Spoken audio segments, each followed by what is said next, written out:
You ever had that feeling, you're working hard, money's coming in, but somehow you just can't seem to get ahead financially, like the bank account doesn't quite match the effort? Oh, absolutely. It's a really common frustration. And often it's not about earning more necessarily. Sometimes it's these subtle habits that are quietly working against you. That is exactly what we're going to dive into. We looked at this article, 7 Habits Keeping You Poor.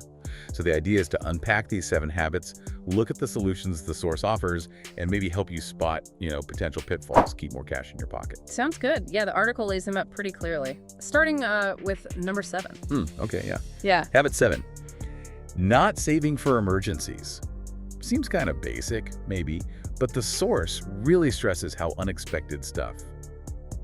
Car breaks down, sudden medical bill, maybe even losing hours at work can become a total disaster without a cushion. Right.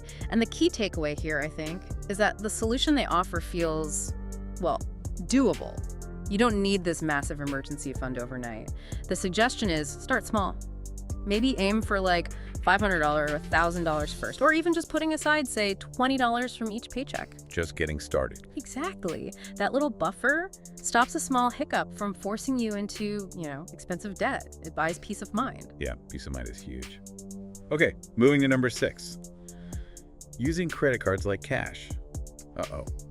This one feels familiar. Yeah, that's such an easy trap to fall into, isn't it? Swiping the card like it's, free money or just available funds. Yeah. And then just making those minimum payments. The interest and fees just pile up. You end up paying way more. So much more. So what's the fix suggested? Yeah. Especially if someone's maybe already in that cycle. Well, the article really pushes for prioritizing paying down that debt first, making it number 1. And then the big shift is only spending what you know you can pay off right away, like that month. Avoid the interest completely. Using it as a tool, not a loan, basically. Precisely. Use it strategically. Build your credit score. Don't let it control you. Smart. Okay, habit number 5. Paying for convenience too often. Those little daily things. Yes. The latte factor and all that. That $5 coffee every day, the source points out, that's easily $150 a month. Gone.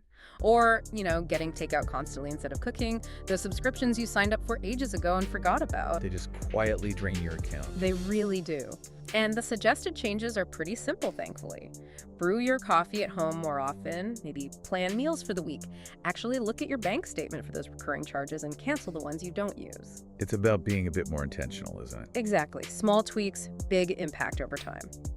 Okay, next, habit number 4, comparing yourself to others. Oof, this one's kind of sneaky. It really is. Especially now with social media everywhere, it feels like everyone else has the new car, the amazing trip, the latest gadget. You feel like you need to keep up. But you're only seeing the highlight reel, right? Not the, maybe the debt behind it.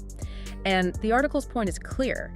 Spending money you don't have just to project an image, that's a fast track to staying stuck financially. So the advice is? Focus on your goals, your values. Spend money on things that actually bring you value and joy, not just things to show off. Easier said than done sometimes, but crucial. Okay, habit 3. Ignoring your financial education. This is a big one because, let's face it, most of us weren't really taught this stuff. No, we weren't. And that lack of basic knowledge, it leads to mistakes. Yeah. Like maybe overspending without realizing it, or not understanding how different kinds of debt work, or missing out on ways your money could actually be growing. But learning about it doesn't have to be like going back to school. Right. The source suggests ways. Yeah, totally accessible ways. Things like reading books, watching videos, listening to, conversations like this one. There are tons of free online resources too. Just understanding a concept like compound interest. Wow, that alone can make a huge difference over the long run. A little time invested now pays off big time later. Okay. Habit number 2. Relying only on one source of income. That feels risky. It definitely carries risk.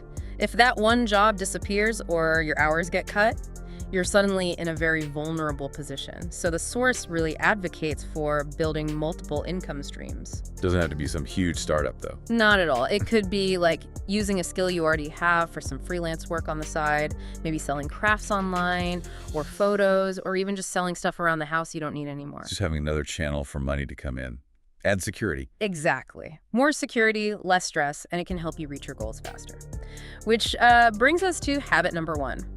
And the article calls this one potentially the biggest reason people stay stuck. Which is? Not tracking your spending, just not knowing where the money actually goes. If you don't know where it's going, how can you possibly direct it? Mm. Those little $5, $10 purchases just vanish into thin air, but they add up.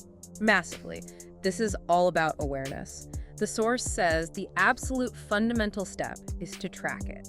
Write it down, use an app, a spreadsheet, whatever works for you. Just seeing where every dollar goes. That's what lets you make conscious choices instead of just sort of drifting. It puts you back in the driver's seat. Completely. It's the foundation for making smarter decisions. Okay, so let's recap quickly. The 7 habits from the source: Yeah. not saving for emergencies, Yeah. using credit like cash, paying too much for convenience, comparing yourself to others, skipping your financial homework, relying on just one income, and the big one, not tracking your spending. Yeah, that covers them. And the encouraging part is just knowing about these is a huge step. The article emphasizes that the solutions are often small, manageable changes you can start making, like today. Right. It's not about suddenly becoming super frugal overnight. It's about gaining control, building that resilience, and really setting yourself up for, actual financial freedom down the line. Mm-hmm. And maybe the final thought to leave you with, something the source prompted us to consider, is this. How much more could your money actually do for you if you just paid a bit more attention to where it's really going?